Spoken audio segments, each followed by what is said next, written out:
नमस्कार बच्चों, मैं संजीत एक बार पुनः स्वागत करता हूं अपने YouTube चैनल संजीत WWTC पे। बच्चों, आज के क्लास में हम लोग पढ़ेंगे पश्चिमी घाट क्या है और पूर्वी घाट क्या है। तो सबसे पहले आपको समझना होगा कि पश्चिमी घाट का निर्माण जो है वो कैसे हुआ था। हालांकि इसके बारे में, इसके निर्माण को लेके मैं जो वीडियो बनाया था पठार से रिलेटेड, उसमें मैं समझाने की कोशिश किया था कि ये जो दक्कन पठार का जो हिस्सा है वो भारत का हिस्सा था ही नहीं। पहले इसकी कहानी शुरुआत होती है मेडागास्कर के पास से। जैसा कि मैं फिर से एक बार आप लोगों को ब्रीफ करने की कोशिश करता हूँ कि पश्चिमी घाट का निर्माण जो है वो किस प्रकार से हुआ था। तो सबसे पहले आप देखिए कि ये क्या है, भारत का मानचित्र आज जो हम लोग यहाँ देख रहे हैं। और भारत का ये जो हिस्सा है, जो डेक्कन प्लेट्यू का हिस्सा, ये हमारा कहलाता है। ठीक है, आप इस चीज को समझ रहे हो। तो ये समझना होगा कि इसका निर्माण जो है वो कैसे हुआ। तो हम लोग कहाँ पे थे, 23.5 डिग्री दक्षिणी अक्षांश में, जिसको क्या कहते हैं, मकर रेखा कहते हैं। जिसको क्या कहते हैं, मकर रेखा। और मकर रेखा के पास ही क्या है, आपका मेडागास्कर। यहाँ से क्या था, मेडागास्कर। तो भारत का ये जो पार्ट वाला हिस्सा था, ये कहाँ पे था, यहाँ पे था, मेडागास्कर के पास था, है ना। और यहाँ से हम लोग ट्रैवल करने के लिए शुरू किए थे, जैसा कि मैं पिछले के वीडियो में भी आप लोगों को बताया था। तो ये वाला भारत का ये जो हिस्सा है, ये ट्रैवल कर रहा। और हालांकि इसको सफर करने में करोड़ों वर्ष का समय लगा था, मैं उसमें पूरा डिटेल से मैं आपको बताया हूँ। तो जब यही भारत का हिस्सा जो है वो कहाँ पर आती है, यहाँ पे पहले से ही क्या था, अरब सागर। यहाँ पे पहले से क्या था, अरब सागर था, है ना। तो अरब सागर के प्लेट से जब ये भारत का ये पार्ट जो है वो टकराती है, तो क्या होता है, इससे ज्वालामुखी का उद्गार होता है। इससे क्या होता है, ज्वालामुखी का उद्गार होता है ना। ज्वालामुखी विस्फोट होती है और इसी ज्वालामुखी विस्फोट से जो तरल लावा निकलती है वो इस क्षेत्र में पूरी तरह से क्या कर जाती है, फैल जाती है ना। तो अब आप यहाँ पे समझिए कि इस क्षेत्र में यदि ज्वालामुखी का विस्फोट होगा तो सबसे ज्यादा तरल मैग्मा जो लावा जो है वो किस एरिया में फैलेगा, इस एरिया में फैलेगा, है ना। सबसे ज्यादा तो इसी एरिया में ना इसका फैलाव होगा, जो सबसे उसके क्लोज होगा। तो यही एरिया जो है वो आपका क्या है, पश्चिमी घाट। मतलब इतना मैग्मा यहाँ से निकल कर यहाँ पे जमा हो गया कि यहाँ पे समझिए कि एक घाट के जैसा मतलब स्ट्रक्चर बन गया, है ना। और इसी से इसका फैलाव जो है वो इस एरिया में भी हुआ, जिसको हम लोग डेक्कन प्लेट्यू को देखें। कुछ पार्ट जो है वो इधर भी फैला, जो आपका क्या बन गया, पूर्वी घाट कहलाया। ठीक है, लेकिन सबसे ज्यादा विस्तृत भाग जो है वो कहाँ पे रहेगा, तो इस एरिया में ही रहेगा ना। तो इसीलिए ये क्या कहलाया, पश्चिमी घाट। जैसे नदी तालाब का भी घाट होता है ना, तो ठीक उसी प्रकार से ये क्या बन गया है, यहाँ से यहाँ तक का ये जो इलाका है वो एक घाट का स्वरूप ले लिया है, एक घाट के आकार का ये पार्ट बन गया है। और इसी के बारे में आज हम लोग पढ़ने जा रहे हैं, पश्चिमी घाट। तो आपको यहाँ तक समझ में आ गया होगा कि इस पश्चिमी घाट का जो निर्माण है वो मेनली कैसे हुआ था। तो किस प्रकार से हुआ था आप समझ में आ गया होगा, है ना, कि जो ज्वालामुखी विस्फोट हुई, उसी जो लावा निकला, उसी तरल लावा के, तरल मैग्मा के जमने से यहाँ पर इस घाट का निर्माण हुआ है। तो जाहिर सी बात है, अब आपको समझ में आ गया होगा कि ये किस प्रकार की चट्टान से बना है। तो सामान्यतः ये किस प्रकार की चट्टान से बना है, तो बेसाल्ट चट्टान से। हालांकि इसमें ग्रेनाइट और नीस का भी कुछ इलाके जो हैं वो ग्रेनाइट और नीस के भी बने हुए, उन सभी टॉपिक्स के बारे में मैं बात करूंगा, बशर्ते आप वीडियो के अंत तक जुड़े रहिए। आपको बहुत सारी जानकारी आज के क्लास में मैं देने वाला हूं, है ना। तो समझते हैं कि सबसे पहले कि पश्चिमी घाट का जो विस्तार है भारत में वो कहां से कहां तक है। तो यहाँ पर देखिए, ये जो एरिया है ये ताप्ती का मुहाना है। यहाँ से आपका अमरकंटक के पहाड़ी से निकलकर ताप्ती जो है वो यहाँ गुजरात में सूरत के पास, है ना, ये आकर अरब सागर में मिल जाती है। यानी ये जो इलाका है वो क्या है, गुजरात में ताप्ती का मुहाना है। तो पश्चिमी घाट का भी जो एरिया है वो ताप्ती के मुहाने से लेकर कहाँ तक का है, कन्याकुमारी यानी यहाँ तक का है। बहुत सिंपल है। यानी ये जो आप ड्राइंग देख रहे हो ये क्या है, पश्चिमी घाट का इलाका है। ठीक है। साथ ही साथ मैं आज के क्लास में तटीय मैदान भी क्लियर कर दूंगा, इसलिए दोनों चीज एक साथ चल रही आज। तो ये भारत में पश्चिमी घाट का विस्तार कहां से कहां तक हो गया बच्चों? तब ताप्ती नदी के मुहाने से लेकर कन्याकुमारी तक। कोई प्रॉब्लम नहीं होगा। अब यदि हम लोग इसकी हाइट की बात करें तो इसकी हाइट, एवरेज हाइट की बात करते हैं तो वो कितना है? 1600 किलोमीटर, सॉरी मैं लंबाई की बात कर रहा था, सॉरी।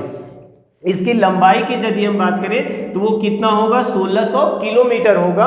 और औसत ऊंचाई की यदि हम बात करें तो वो कितना होगा? 1200 मीटर, है ना। तो भारत में पश्चिमी घाट का विस्तार हम लोगों ने देख लिया कहां से कहां तक? ताप्ती के मुहाने से कन्याकुमारी तक। फिर हम लोगों ने देखा कि इसकी लंबाई कितनी है? तो 1600 किलोमीटर, यानी कि यहां से यदि हम यहां तक आएंगे तो कितना ट्रेवल करना पड़ेगा? 1600 किलोमीटर, ठीक है। और एवरेज हाइट की बात करें तो कितना है? 1200 मीटर, ठीक है।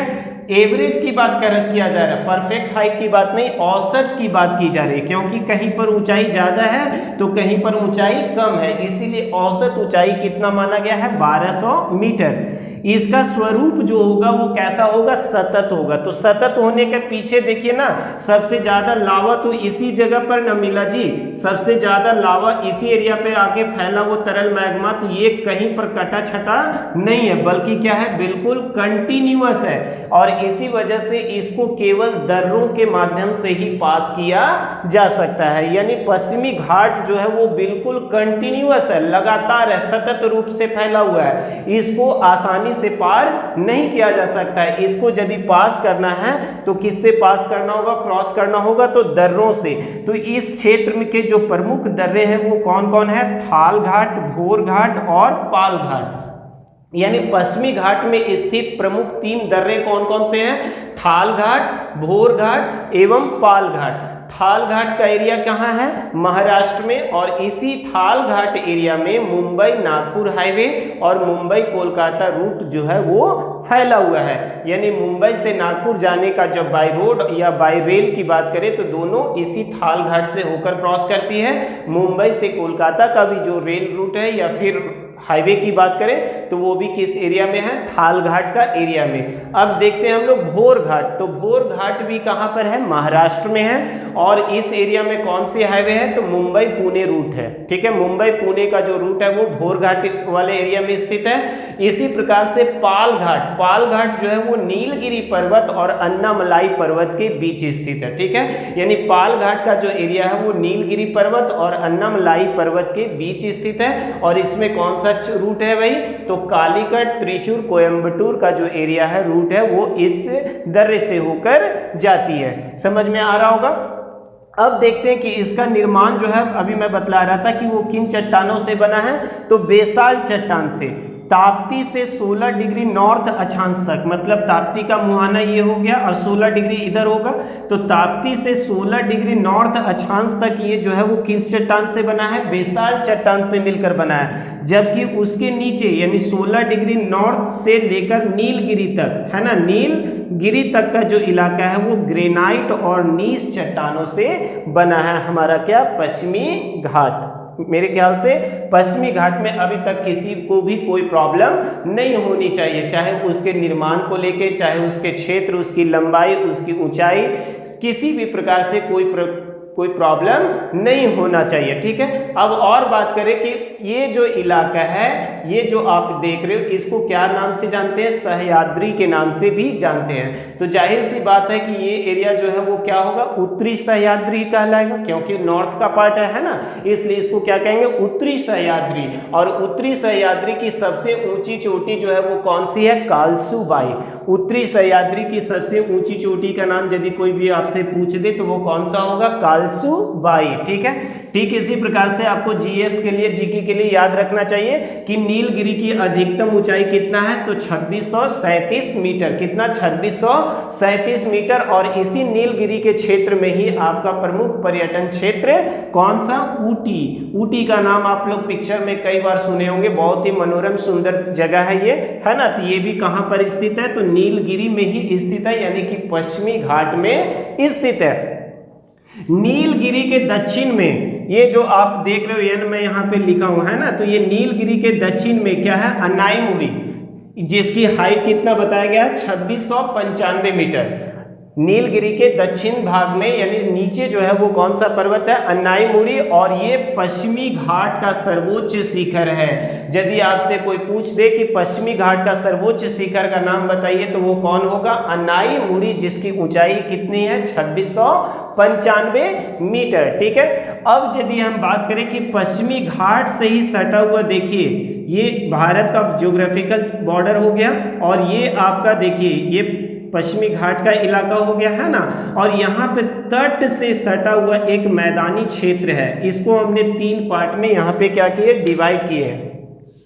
तो ये क्या कहलाएगा, तटीय मैदान कहलाएगा। ये क्या कहलाएगा बच्चों, तटीय मैदान कहलाएगा, है ना।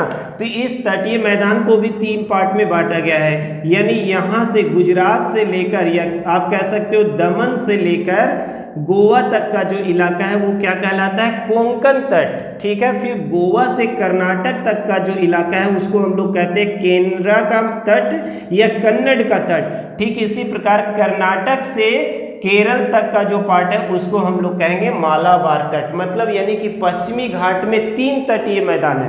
पश्चिमी घाट के जो तरफ जो मैदान है तटीय मैदान, उसको कितने भागों में बांटा गया है, 3। पहला कोंकण का मैदान या कोंकण तट, दूसरा केरला या कन्नड़ का तट या कन्नड़ का मैदान, और तीसरा जो हो गया वो मालाबार का मैदान या मालाबार का तट। यदि एरिया पूछ दे तो कहां से कहां तक, दमन से लेकर गोवा तक। दमन से लेकर गोवा तक कौन सा होगा, कोंकण। फिर गोवा से कर्नाटक केरला या कन्नड़, फिर कर्नाटक से केरला तक का जो इलाका होगा वो मालाबार तट कहलाएगा। ठीक है, तो ये आपका पश्चिमी घाट और साथ ही साथ क्या हो गया, पश्चिमी घाट से सटे हुए तटीय मैदान हो गए। अब हम लोग बात करने जा रहे हैं किसका, पूर्वी घाट के बारे में, है ना। तो पूर्वी घाट का भी निर्माण जो है ठीक इसी प्रकार से हुआ है, लेकिन इसका विस्तार की यदि हम बात करें तो ये कहां से कहां तक है, ओडिशा से लेकर तमिलनाडु तक। मेनली विस्तार की यदि पूर्वी घाट का मुख्य विस्तार, पूर्वी घाट के तरफ के मैदान की हम बात नहीं कर रहे, पूर्वी घाट के का जो विस्तार है वो ओडिशा से कहां तक, तमिलनाडु तक। ठीक है, इस क्षेत्र की औसत ऊंचाई की यदि हम बात करें तो वो कितना होगा, 600 मीटर, जबकि इसकी औसत ऊंचाई कितनी थी, 1200 मीटर। यानी हम कह सकते हैं कि पश्चिमी घाट जो है वो ज्यादा ऊंचा है और पूर्वी घाट जो है उसकी तुलना में कम ऊंचा है। ठीक है, और ये क्या बताए, सतत है, कंटिन्यूअस है, और ये क्या है, इसका स्वरूप जो है वो सतत नहीं है, मतलब ये कंटिन्यूअस नहीं है। इसके पीछे कारण है, प्रायद्वीपीय भारत की जितनी भी नदियां हैं, चाहे कृष्णा, कावेरी, गोदावरी, महानदी, ये सभी के सभी जो है वो इसी क्षेत्र में अपवाहित होती है और फाइनली आकर बंगाल की खाड़ी में ये आकर मिल जाती है, जिस वजह से ये सतत नहीं है बल्कि कटा हुआ है। इसीलिए मैं लिखा हूं कि इसका स्वरूप जो है वो कैसा है, सतत नहीं है। क्यों, क्योंकि इस क्षेत्र में प्रायद्वीपीय भारत की नदियां जो है वो बहती है और फाइनली बंगाल की खाड़ी में मिलती है। तो इस क्षेत्र की प्रमुख नदियां कौन कौन हो गई, महानदी, गोदावरी, कृष्णा और कावेरी। ठीक है, अब पूर्वी घाट की यदि हम बात करें तो पूर्वी घाट जो है वो उत्तर में, मतलब इस इलाके में जो है वो अधिक चौड़ा है, यानी उत्तर में इसकी चौड़ाई जो है वो कितनी है, 200 किलोमीटर, और दक्षिण में आकर ये संकीर्ण हो गया यानी 100 किलोमीटर। यानी ये वाला इलाका ज़्यादा चौड़ा है और इधर वाला इलाका जो है वो कम चौड़ा है। इधर इसकी एवरेज हाइट की यदि बात, हाइट नहीं विस्तार की बात करें तो 200 किलोमीटर, और इस एरिया की यदि हम बात करें तो कितना होगा, 100 किलोमीटर होगा। ठीक है, इस क्षेत्र की जो सबसे ऊंची चोटी है वो है अरोया कोंडा, अरोया कोंडा। तो ये बच्चों हो गया पश्चिमी घाट और साथ ही साथ पूर्वी घाट। मुझे उम्मीद है कि आपको पश्चिमी घाट और पूर्वी घाट के बारे में संपूर्ण जानकारी मिल गई होगी। यदि आपको वीडियो हमारा पसंद हो तो प्लीज़ हमारे वीडियो को जरूर अपने दोस्तों के साथ शेयर करेंगे, और अभी तक हमारे चैनल से नहीं जुड़ पाए हैं तो प्लीज़ हमारे चैनल को सब्सक्राइब करिए, ताकि ज़्यादा से ज़्यादा वीडियोज़ आप देख सकें और अपनी नॉलेज को और भी ज़्यादा बढ़ा सकें। मिलते हैं फिर अगले वीडियो में, तब तक के लिए गुड बाय।